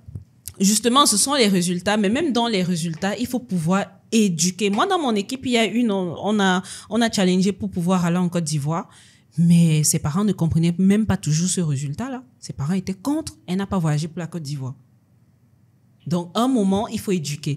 Et quelques mois plus tard, quand nous sommes partis voir sa maman, notamment parce que son père est en France, c'est là que sa mère dit, ah, c'est Sorel ici. Elle s'en rend compte qu'en fait, sa fille est dans un environnement où tout le monde est jeune. Sorel, dont elle entendait tout le temps, la voici, qui est jeune comme sa fille, limite la jumelle de sa fille. Et elle voit Daryl, elle voit Rutherford, elle voit tout le monde, elle s'en rend compte que mais tout le monde est jeune. Finalement, je comprends pourquoi vous rentrez souvent à 23h, vous voyagez tout le temps. Elle ne comprenait pas ça parce que mon amie n'avait pas pris le soin d'éduquer sa mère. Et éduquer, ça peut passer par le fait de ramener les personnes avec lesquelles tu travailles chez toi. Quand ta mère va commencer à voir ton environnement, elle va se dire, bon, ma fille ne fume pas le banga quelque part. Oui. Ma fille est droite parce que quand je regarde même comment ses amis sont vêtus, ce sont des gens un peu structurés. Donc, éduquer les parents, c'est aussi important. Oui. Bon, là, il est déjà 15 heures. Je pense que ta formation, c'est tout à l'heure. Oui, naturellement. Je suis obligé de mettre un thème au podcast. C'est pas, peut-être tu vas clôturer en disant un mot à tous ceux qui nous qui nous écoutent? Un mot, quel est le mot que je vais dire? Bon, en restant en 3 lignes avec normalement l'idéologie du podcast, ce que je vais dire, c'est que il faut bien réécouter le podcast. Donc, quand vous avez atteint ce niveau, repartez encore, vous écoutez. Et là, vous écoutez avec un bloc-notes. Parce que peut-être on explique nos parcours, mais ce qu'on vit, c'est que vous vivez les mêmes réalités, mais peut-être d'une certaine façon et dans un autre environnement. Donc, ce que j'ai envie de dire à tout un chacun, c'est que au fond de nous, alors lorsqu'on commence à entreprendre ou encore lorsqu'on commence à gagner de l'argent, il y a toujours un déclic. Et le déclic, ça peut être une frustration. Ça peut être un truc vraiment horrible dans vos vies. Et une fois que vous avez ces frustrations-là, il faut juste trouver le moyen structuré de gagner de l'argent avec ces frustrations. Pas tout en froissant les gens, parce qu'il y a des gens qui sont frustrés au point où ça devient le froid, quoi. Donc, vous trouvez le moyen de gagner de l'argent avec cette frustration. Et une fois que vous avez ces frustrations qui sont bien structurées dans votre tête et vous trouvez le moyen de gagner de l'argent, vous commencez à grandir l'équipe parce que vous n'allez pas faire la même chose tout le temps. Donc, c'est ce que moi, je peux dire à toutes les personnes qui sont en train de m'écouter aujourd'hui. Commencez par des frustrations. Si vous n'avez pas de frustration, cherchez la frustration. Et ça va vous faire du bien. Je dis souvent que les gens qui fuient les problèmes là, ils sont en train de fuir le bonheur. Le bonheur passe par les problèmes. Non, la vie, ce sont les problèmes, les moments de bonheur, les problèmes, les moments de bonheur. Peut-être quand on parle aujourd'hui de gagner de l'argent en ligne, on oublie de vous dire qu'il y a des moments où on perd aussi assez d'argent. Beaucoup énormément d'argent. Quand on va dire que non, Sorel, je ne fais plus les vidéos. Pour faire les vidéos, il faut l'énergie, il faut les micros, il faut. Actuellement, je suis en stand-by par rapport à cela parce que on s'est dit, on va acheter les micros pour pouvoir maintenant partir sur un plan professionnel. Ça demande de l'investissement. Donc, si on n'est pas prêt à investir, si tu n'as pas l'argent pour te lancer en ligne, si tu n'as pas l'argent pour commencer un business, commence à pousser, fais quelque chose. Commence toujours quelque part. Commence quelque part, mais ne t'éternise pas là-bas parce que le problème serait de s'éterniser. Et en Afrique, la chance, c'est là où beaucoup stagnent parce qu'ils commencent quelque part. Ils ne savent pas comment passer à un autre niveau. Ils ne savent pas comment passer. Donc, moi, l'autre niveau, ça peut passer par une discipline qu'on appelle la tontine en Afrique. C'est la meilleure façon de commencer à exploser parce que nous tous, si vous avez bien compris ce podcast, on est passé par une tontine. Donc, la tontine te permet de passer à un autre palier où tu payes quelque chose. La tontine, c'est un peu comme un prêt. Tontine, parce que les gens ne vont pas bien comprendre. La tontine, c'est quoi? J'ai 10 000. Je veux avoir des économies de 10 000 chaque mois à la fin d'année. Et je sais que pour acheter ce micro, il me faut 10 000 fois 12, c'est-à-dire 120 000. Je commence à mettre 10 000 chaque mois. Je fais déjà une activité qui me génère des revenus. Je mets 10 000 chaque mois dans la cotisation.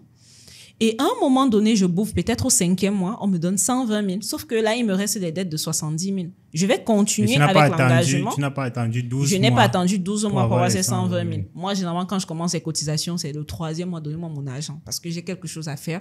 Et je lance cette chose-là qui va me permettre d'avoir plus d'argent et vous gérer sans autres problèmes.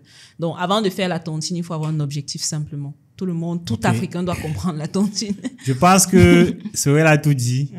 Celui qui reste encore chez soi, celui qui n'arrive pas à gravir les échelons, celui qui n'arrive pas à gagner de l'argent, c'est que c'est lui le problème. Parce que je pense qu'on a beaucoup partagé. Celui qui va aller beaucoup plus loin, il peut entrer en contact soit avec Sorel, soit avec moi. Et on va l'accompagner. Parce qu'il y a des personnes aussi qui ont des difficultés, la discipline. Ils manquent de discipline. Ils n'arrivent pas à faire ça de lui-même. Il faut qu'il y ait quelqu'un derrière lui avec la chicotte. Il y a des personnes comme ça. Mais même si vous avez ce profil, ce n'est pas en prenant peut-être un coaching que forcément vous allez avoir des résultats. Parce que si vous allez prendre le coaching, on va vous dire faites comme ça, faites comme ça, faites comme ça. Si vous ne faites pas... Pendant un temps, ça ne change rien sur le coach. Si vous ne faites pas, vous allez toujours rester dans votre même situation. Si vous appliquez, tant mieux. Donc, on arrive au terme de ce podcast. Et je n'espère pas, je sais que ça aura de l'impact auprès de tous ceux qui ont écouté le podcast. Donc, n'hésitez pas à partager pour que cet impact-là soit répandu chez une masse populaire beaucoup plus importante. Et on se dit à très bientôt dans un nouvel épisode de Zero Zelas. Ciao, ciao. Bye.